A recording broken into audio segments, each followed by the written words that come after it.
Sepinoud Azimi Rashti, who is received her PhD from Abo Academy University in Finland, and she's not associate professor there. So her main research interests are developing explainable AI approaches in critical domains, like medical applications. But she's also a very passionate advocate for women involvement in technological fields. And as a side research interest, she's also looking how to use AI for gender equality, and this is what she's going to present today. So I'm just waiting to switch the Zoom and to have Sepinoud. Hello. Sepinoud, can you hear us? Yeah, hello, hello. So please, the floor is yours. Okay. Good afternoon, everybody. Very happy to be here, and thank you for the introduction. I need to also make a slight change. I used to be in Abo Academy, Finland, but now I am working at Delft University of Technology in the Netherlands. So now here I am. And today I'm going to talk about the gender roles in pop culture, specifically in the movie industry, and how that has an impact on how we are shaping the generations, our generation, the previous generation, and the ones to come. And if there is anything to learn by using AI to understand where we are going wrong and what we need to think about and fix, basically. I think we all can agree that the role of pop culture in shaping generations is undeniable. And as we go forward by using all these social medias and generation changing their behaviors and the view on life, it can have more impact. We all have experienced before how we longed for being similar to some role models that we are seeing on the screen. And I think one of the platforms that has the very high impact on who we are, who we want to be, and how we live our lives is actually the movie industry. And it is undeniable the blockbuster movies are the ones that have larger impact. I don't have kids, but I hear from my colleagues that they watch animations like Frozen in loop. So if that is something you have also experienced, you can relate what I'm talking about. When you watch something so much, that has a deep root in your mind, and this is what you want to be, who you want to become. That defines your role models. So this is where we are. This is what we know and what we can agree on. But how is it working in real life? I mean, look at all these movies that we have lived with. We have gone to the cinemas and theaters and watched them, and we talked about them for ages, and we followed them. They became part of our lives. How do they have an impact on us? What do they tell us? I mean, about our roles as people, but also how our genders define us. Who is a woman? Who is a good woman? Who is a bad woman? All these things that are implied through these movies and this, especially Hollywood industry, I think. If we look at the literature and the studies out there, it's not that bad, actually. So I probably need to close the talk here. So the number of women in the film industry is rising. We also see that more women are in the lead roles, and this was not something that happened previously. Normally, women had the second role, or a supporting role. They were not starting a conversation in the movies, so they were not the visible one. I mean, you can see now there is a lot of talk about having female heroes in all these franchise like Avengers or so. Now they're talking about women. They're creating movies about the women. So there is some level of awareness about that. We didn't do well. Women were not visible or were not portrayed in a way that they could be a leader. Now we need to change that. And that's all good. But if we really sit and think ourselves, there is some uncomfortable feeling with us. Like, is this true? Like, I mean, it is getting better, but at least personally, I feel there is this nagging feeling inside me telling me that it's not exactly what it should be. We are still quite far from where we need to be. And that is what I want to answer here. Or I want to address. I mean, answering it is quite a hard task, and it's not the job of one project and one person. But let's discuss that.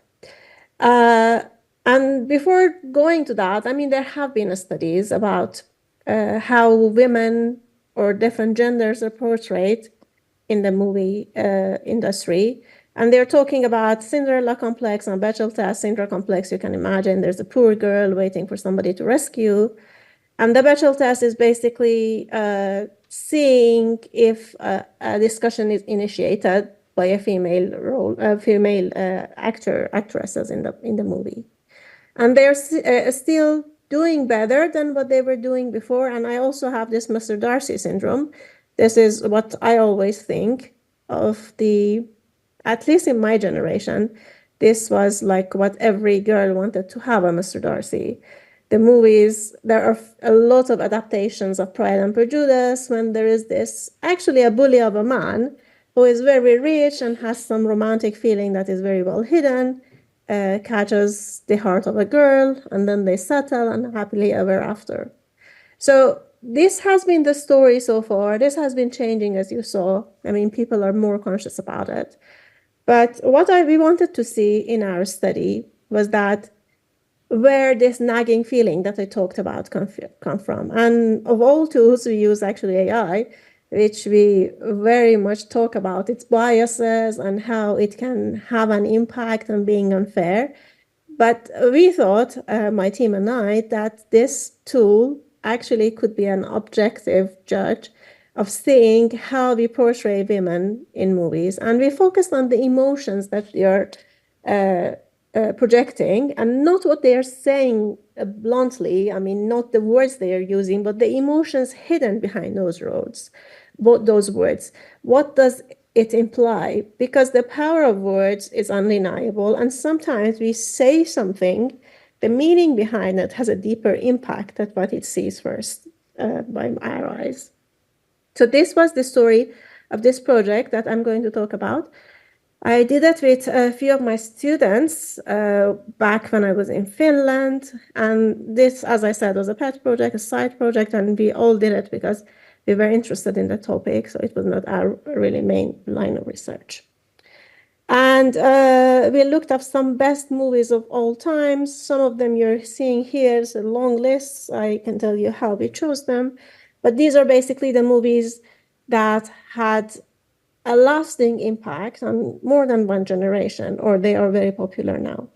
So for our selection criteria, what we did, first of all, we looked at a range of years from 1972 to 2021. That is the year that we conducted the research. It was published only last year. And the reason that we didn't only look at the movies in recent years, we wanted hopefully to see an evolvement. We wanted to say that, okay, there is a progress, even if it's not the best way it should be. So this is why we took a larger range of movies. Also, accessibility, it's a typo here, sorry.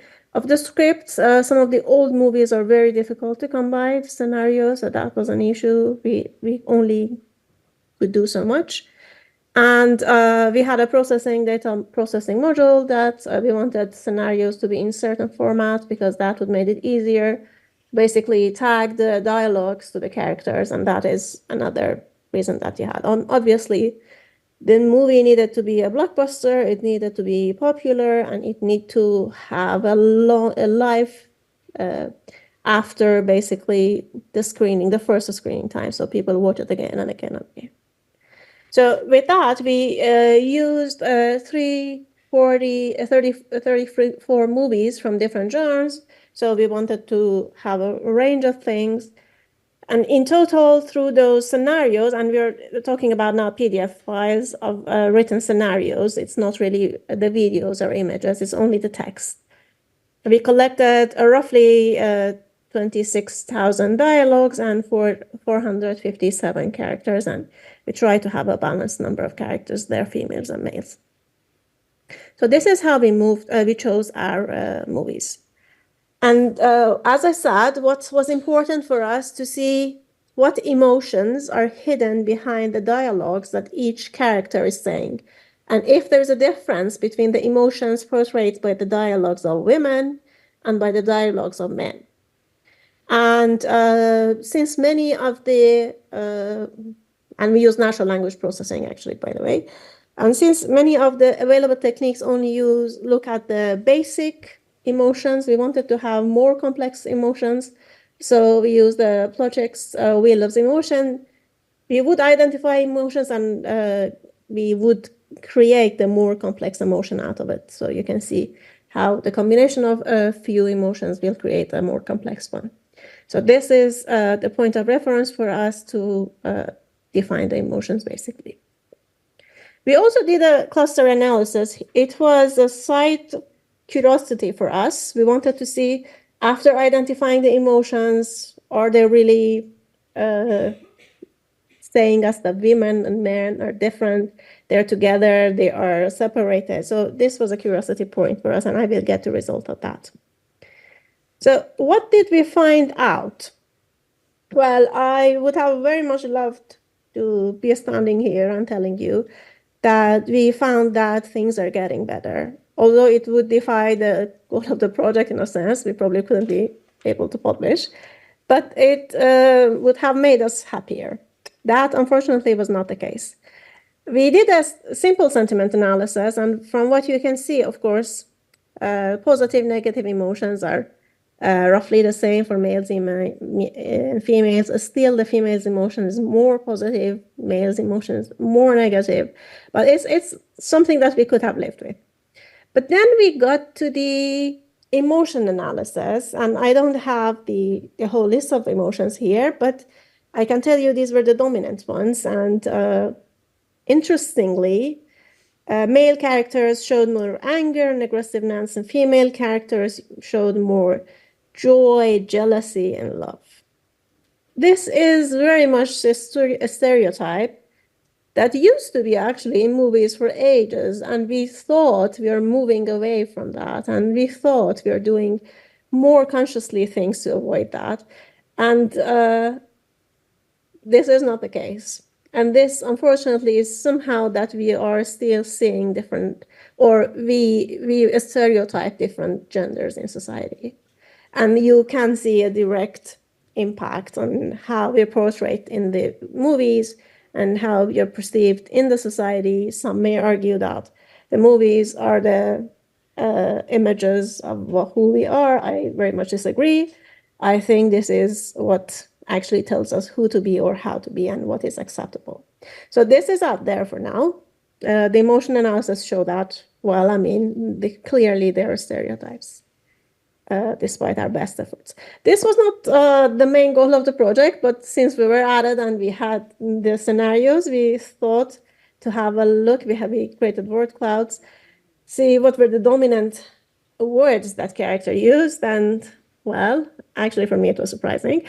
Female character used kitchen, fashion, dress, skirt, sweetheart, and madam more frequently. And male characters used time, business, war, wars, man, and home. I don't comment on this. I mean, it's clear what that portrays, even without doing the emotional analysis, cluster analysis, and all these. You see a clear difference in how people are portrayed in these movies. Sorry. Did I have? Yeah, okay. And for the cluster analysis, that was an interesting thing. When you would look at the graph, you would see women in a ball in the center together, and men all over the place. So it is not only that we stereotype genders, we don't allow women diversity. Even within their small bubbles of positive emotions and that they are portraying, they are not allowed to be that much different. So there's a good cluster of women together, but men were kind of all over the place. They wouldn't form really a cluster huddled together. They were everywhere. That was another interesting thing that we found in this study based on the characters' emotions. So what is our reality then? Is it what we are trying to do? Is it increasing the statistics? I found the previous talk actually quite interesting on a very different topic, but still talking about numbers are not always a reality, and we need affirmative actions, and we need to do things differently probably than just trying to boost our statistics.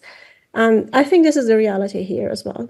We can increase the number of lead roles by women. We can make sure that they start the conversation. We need to change the mind of the person who is writing the scenarios. So the person writing the scenarios shouldn't be pushed to do these things. It should come naturally. We need to revisit how we think about the world, really. And I think this is our reality. We are pushing it. We probably, not all of us, still believe in this. And this is why we see in a study like this that it comes forward. How about the other medias? I started with pop culture, talked about the movies, but it is not the only cultural product that we're using. We're using a lot of different cultural products. And what worries me is the new generations that who are on the phone all the time, and they're using different food, really, cultural food. They're using a lot of video games, and if you play video games, and even if you play decent video games without all these biases, you see these advertisements of these games all the time. So this even doesn't need AI. I mean, you look at the advertisement and you see how dramatically bad it portrays women and men. So this is another study that my colleagues are working on about how video games really portray different roles, but that is for another day. And what next? The goal of this project was to create awareness, because we believe that is the important thing.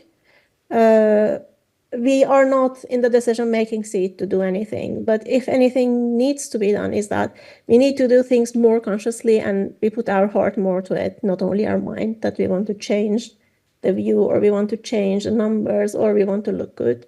We really need to mean it, and we need to take the steps to change the current situation. And that's about that. Thank you very much for your attention. Thank you so much, Sepinoud. I don't know if you hear the audience. That's it. Voilà.